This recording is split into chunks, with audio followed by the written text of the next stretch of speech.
తు శక్రకథాం దివ్యాం ఏ తు శక్రకథాం దివ్యాం ఇమాం పర్వసు పర్వసు ఇమాం పర్వసు పర్వసు విప్రమధ్యే వదిష్యంతి విప్రమధ్యే వదిష్యంతి నతే ప్రాప్స్యంతి కిల్బిషం నతే ప్రాప్స్యంతి కిల్బిషం.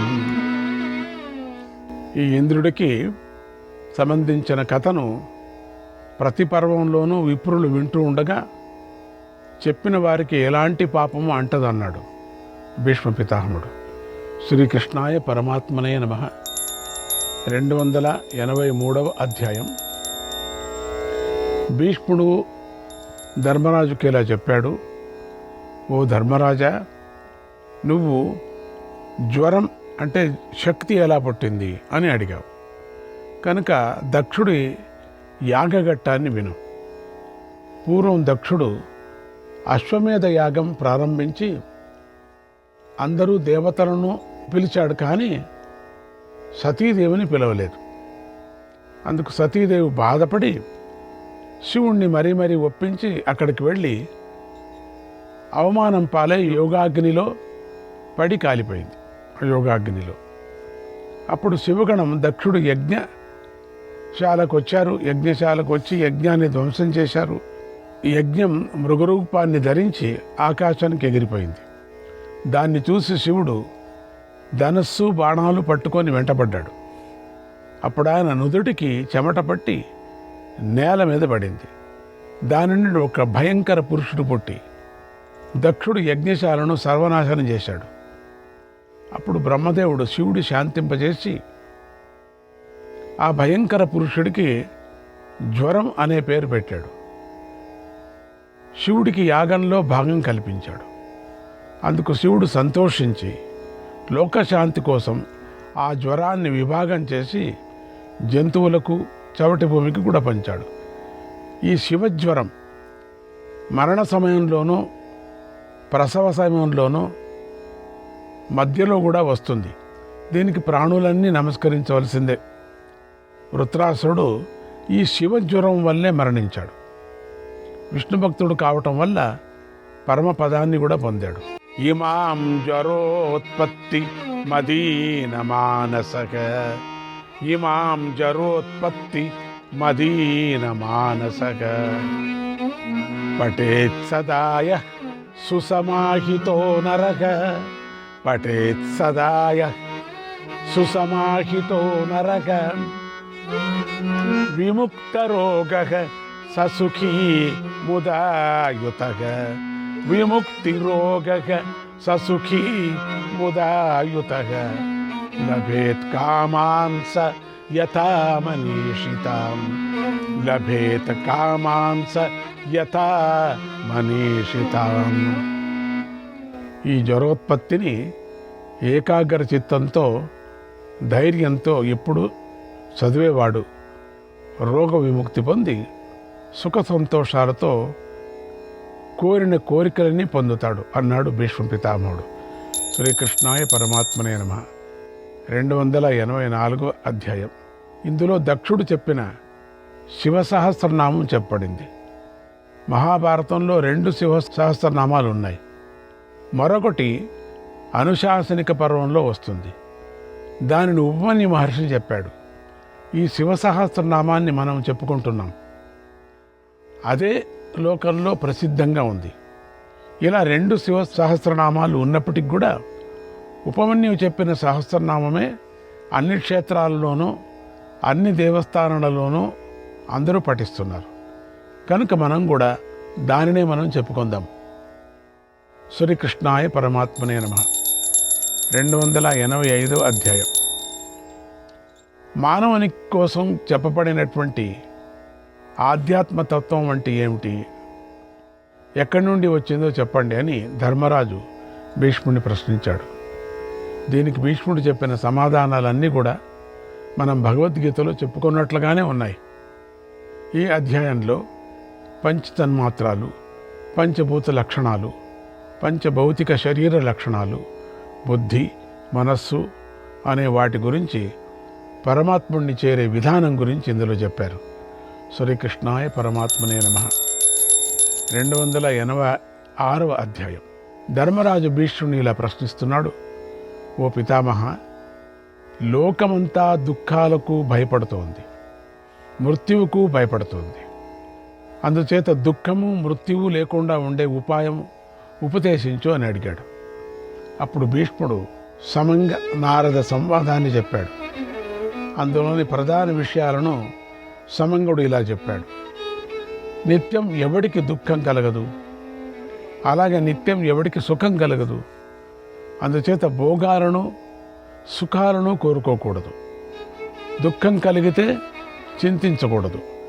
కనుక మహాపురుషుడైతే ఇతరుల నుండి దేనిని కోరడు, రాబోయే లాభాన్ని మెచ్చుకోడు. ఎంతగా సంపదను లభించినా కూడా ఆనందించడు, అలాగే సంపద పోయినా దుఃఖించడు. బంధువులు, ధనం, ఉత్తమ కులం, శాస్త్రాధ్యయనం, మంత్రాలు, బలం మొదలైనవి కూడా రాబోయే దుఃఖాన్ని తప్పించలేవు కూడా. కనుక ఉత్తమమైనటువంటి శీలాన్ని కలిగి ఉండటమే మంచిది. అదే ఈ లోకంలోను కూడా శాంతినిస్తుంది, పరలోకంలోను కూడా శాంతినిస్తుంది. ప్రతి వాడికి యోగం ఉండాలి. యోగం లేని వాడికి సమబుద్ధి కలగదు. యోగం లేకపోతే సుఖము కలగదు. ధైర్యము, దుఃఖత్యాగము ఈ రెండే సుఖాన్ని కలిగిస్తాయి అన్నాడు సమంగుడు. శ్రీకృష్ణాయ పరమాత్మనే నమః. 287వ అధ్యాయం. భీష్ముడు ధర్మరాజుకి ఇలా చెప్తున్నాడు. గురు పూజాచ సతతం, గురు పూజాచ సతతం, వృద్ధానాం పర్యుపాసనం, వృద్ధానాం పర్యుపాసనం, శ్రవణం చైవ శాస్త్రాణాం, శ్రవణం చైవ శాస్త్రాణాం, కూటస్థం శ్రేయ ఉచ్యతే, కూటస్థం శ్రేయ ఉచ్యతే. ఎల్లప్పుడూ గురు పూజ, ఈశ్వరారాధనం, పెద్దలను సేవించటం, శాస్త్ర విషయాలను వినటం అనే ఈ మూడు సర్వకాలికంగా ఎప్పుడైనా శ్రేయస్సుని కలిగిస్తాయి. ఈ విషయంలో నారదుడు గాలవుడికి మంచి మాటలు చెప్పాడు. అందులోని ముఖ్య విషయాలను గ్రహించుతాం. మిత్రులను ఆదరించాలి, శత్రువులను నిగ్రహించాలి, ధర్మార్థ కామాలను సమకూర్చుకోవాలి. ఇవి శ్రేయస్సును కలిగిస్తాయి. నివృత్తి కర్మణ పాపాత్, నివృత్తి కర్మణ పాపాత్, సతతం పుణ్యశీలత, సతతం పుణ్యశీలత, సద్భిశ్చ సముదాచారక, సద్భిశ్చ సముదాచారక, శ్రేయయేత దశంశయం, శ్రేయయేత దశంశయం. పాపకృత్యాల నుండి దూరంగా ఉండాలి. ఎల్లప్పుడూ పుణ్యవర్తన కలిగి ఉండాలి. సజ్జనులతో కలిసి ప్రవర్తించాలి. ఇవి ఏ సందేహం లేకుండా శ్రేయస్సు కలిగిస్తాయి. శ్రేయస్సు కోరుకునేవారు రాత్రి సంచారం చేయకూడదు, పగటి నిద్రపోకూడదు, సోమరితనాన్ని విడిచిపెట్టాలి, చాడీలు చెప్పటం మానాలి, మత్తు పదార్థాలు సేవించకూడదు, ఆహార విహారాలను అతిగా సేవించకూడదు, అలాగని పూర్తిగా విడిచిపెట్టకూడదు. మితంగా ఉండాలి. అన్నిటిలోనూ మితంగానే ఉండాలి. ఎవరికీ అడగకుండా ఏదీ చెప్పకూడదు. అన్యాయంగా అడిగిన వాడికి అసలే చెప్పకూడదు. అంటే విషయం తెలిసినవ సరే, అప్పుడు జడులాగా ఉండాలి. తతో వాసం పరీక్షేత, తతో వాసం పరీక్షేత, ధర్మనిత్యేషు సాధుషు, ధర్మనిత్యేషు సాధుషు, మనుష్యేషు వదాన్యేషు, మనుష్యేషు వదాన్యేషు, స్వధర్మ నిరతేషు చ, స్వధర్మ నిరతేషు చ. మానవుడెప్పుడు కూడా ధర్మాత్ములైన సాధువులతోనూ దాతలతోనూ స్వధర్మాన్ని పాటించే మంచివారితోనే నివసించాలి. శ్రీకృష్ణాయ పరమాత్మనే నమః. 288వ అధ్యాయం. మానవుడు ఏం చేస్తే సుఖపడతాడు, దుఃఖించకుండా ఉంటాడు అని సగరుడు ప్రశ్నించాడు.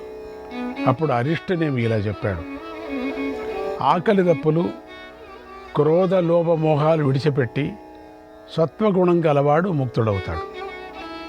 జూదం, పానం, స్త్రీలు, వేట వీటి మీద ఆసక్తి లేనివాడు నిత్యముక్తుడవుతాడు.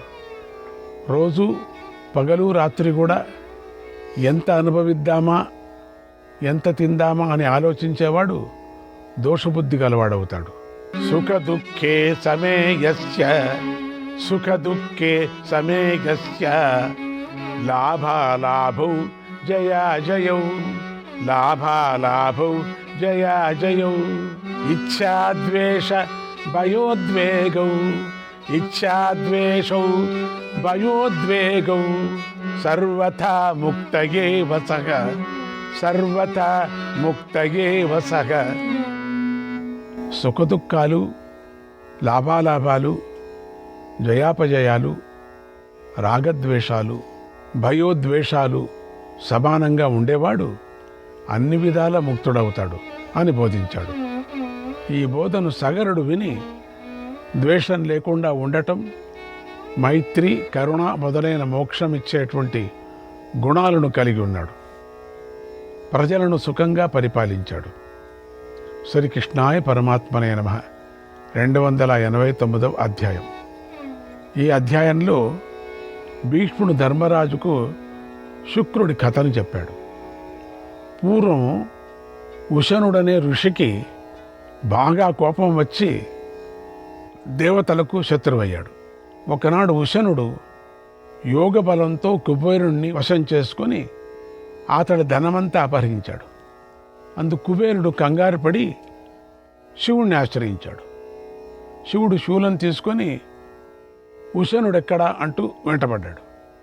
ఇంతలో ఉశనుడు శుక్రాచార్యుడి రూపంలో శివుడి శూలాగ్రంపైకి చేరాడు. అది శివుడు గ్రహించాడు. వెంటనే శూలం ధనుస్సులాగా వంగింది. వంగటంతో ఉశనుడు శివుడి చేతిలోకి వచ్చాడు.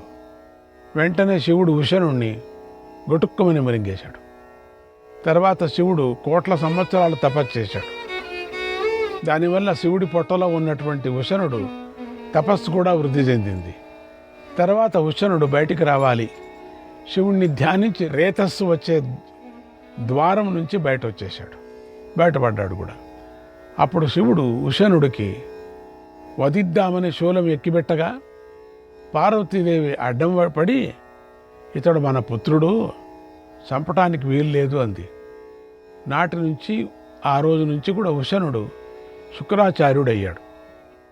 శివుడు నవ్వుతూ శుక్రుడితో నీకిష్టమైన చోటుకి వెళ్ళన్నాడు. శుక్రుడు తల్లిదండ్రులకు నమస్కారం చేసి వెళ్ళిపోయాడు. ఇది శుక్రాచార్యుడి చరిత్ర అన్నాడు భీష్మ పితామహుడు. శ్రీకృష్ణాయ పరమాత్మనే నమః. 290వ అధ్యాయం. ధర్మరాజు, ఓ పితామహ, మేలు కలిగించే విషయాన్ని చెప్పు అని కోరాడు. భీష్ముడు ఇలా చెప్పాడు. అప్పుడు భీష్ముడు పరాశరుడు జనకుడికి చెప్పిన బోధన ఇలా చెప్పాడు. ఓ జనక మహారాజా, ధర్మయేవ కృతః శ్రేయాన్, ధర్మయేవ కృతః శ్రేయాన్, ఇహ లోకే పరత్ర చ, ఇహ లోకే పరత్ర చ,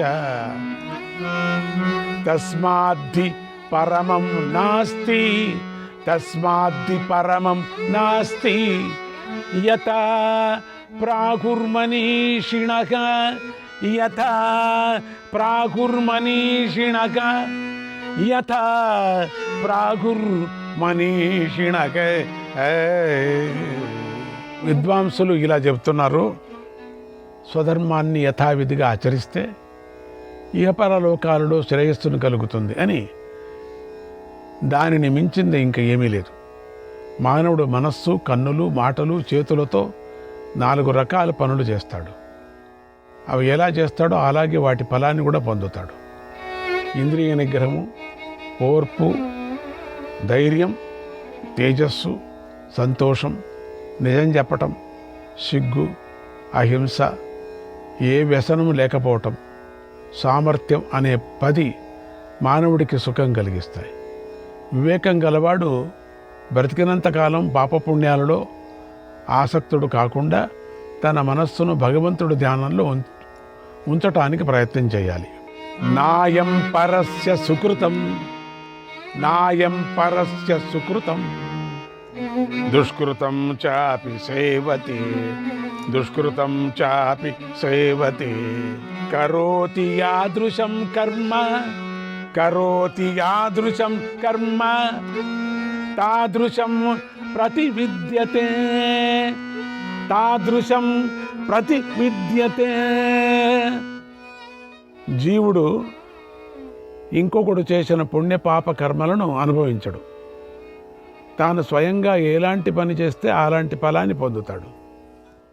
ఇతరుల పనులను నిందిస్తూ అలాంటి పనులనే తాను చేయకూడదు, ఇతరుల పనులను నిందిస్తూ తాను స్వయంగా చేసేవాడు లోకంలో వెక్కిరింపులకు లోనవుతాడు అని జనకుడికి బోధించాడు పరాశర మహర్షి. శ్రీకృష్ణాయ పరమాత్మనే నమః. 291వ అధ్యాయం. ఇందులో కర్మఫల ప్రాప్తిని పొందటము, పుణ్యకర్మల వల్ల కలిగే లాభాలు చెప్పబడ్డాయి. పరాశరుడు జనకుడు చెప్పిన ముఖ్యమైన విషయాలను మనం ఇక్కడ తెలుసుకుందాం. ఓ జనక మహారాజా, ఆయుర్న సులభం లబ్ధ్వా, ఆయుర్న సులభం లబ్ధ్వా, నావకర్షే ద్విషాంపతే, నావకర్షే ద్విషాంపతే, ఉత్కర్షార్థం ప్రయతేత, ఉత్కర్షార్థం ప్రయతేత, నరః పుణ్యేన కర్మణ, నరః పుణ్యేన కర్మణ. మానవ శరీరానికి ఆయుస్సు ఎంత దుర్లభమైనదో కనుక ఆయుస్సును పొందినవాడు ఆత్మను ఎప్పుడూ పతితం చేసుకోకూడదు. మానవుడు పుణ్యకర్మను ఆచరించి ఎప్పుడూ ఆత్మోన్నతికై పాటుపడుతూ ఉండాలి. గొప్ప ఫలాన్ని ఇచ్చేటువంటి పని ఏదైనా పాప సంబంధం కలిగి ఉంటే వివేకం గలవాడు మాత్రం ఆ పనిని ఎప్పుడూ చేయకూడదు. అహం తు తావత్ పశ్యామి, అహం తు తావత్ పశ్యామి, కర్మ యద్వర్తతే కృతం, కర్మ యద్వర్తతే కృతం, గుణయుక్తం ప్రకాశం వా, గుణయుక్తం ప్రకాశం వా, పాపేనానుప సంహితం, పాపేనానుప సంహితం. పుణ్యకర్మనైనా పాపకర్మనైనా బహిరంగంగా చేసినటువంటి, రహస్యంగా చేసిన, తెలిసి చేసిన, తెలియకుండా చేసిన అది దాని ఫలితాన్ని తప్పకుండా ఇస్తుంది. దేవతలు మునులు చరిత్రలో వారు చేసిన పనులు కొన్ని సందేహాస్పదంగా ఉంటాయి. ఎందుకు ఇలా చేశారు, ఇలా చేయవచ్చా, ఇది తగినది కాదు కదా అని అనిపిస్తూ ఉంటాయి. అప్పుడు వారి పనులను తలుచుకొని ఆ దేవతలను, ఆ మునులను ఎలాంటి పరిస్థితుల్లో కూడా నిందించకూడదు, వినకూడదు. ప్రతిదానికి కారణం ఉంటుంది. అది మానవ బుద్ధికి తోచదు. దేవతా బుద్ధికే దాని రహస్యం తెలుస్తుంది. ఓ జనక మహారాజా, ప్రతి వ్యక్తి కూడా ఇంద్రియాలను అదుపులో ఉంచుకోవాలి. ధర్మాత్ముడై ఉండాలి. సమస్త ప్రాణులను తనలాగానే భావించాలి. చదువు, తపస్సు, వయస్సులలో తనకంటే గొప్పవారిని, పెద్దవారిని, గురువులను యథాశక్తిగా గౌరవించాలి. నిజం చెప్పుతూ మంచి నడవడికతో ఉండాలి. అలా ఉంటేనే సుఖం కలుగుతుంది అని బోధించాడు పరాశర మహర్షి. శ్రీకృష్ణాయ పరమాత్మనే నమః. 292వ అధ్యాయం. పరాశర గీత. పరాశర మహర్షి జనకుడికి ఇలా చెప్పాడు. శ్రీకృష్ణాయ పరమాత్మనే నమః.